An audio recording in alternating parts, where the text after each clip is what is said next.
The last time that Mrs. Borden was seen alive was at 9 a.m. by her stepdaughter Lizzie Borden and their maid Bridget.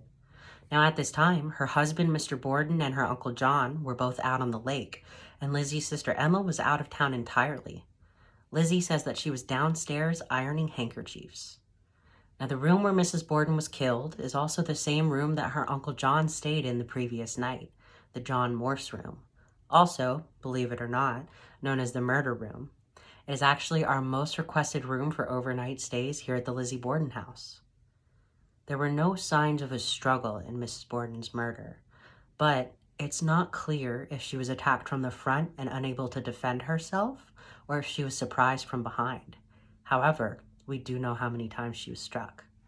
Once behind her left ear, another between her shoulder blades that went 4 inches deep, and 17 times to the back of the head. All of these blows were done with an axe.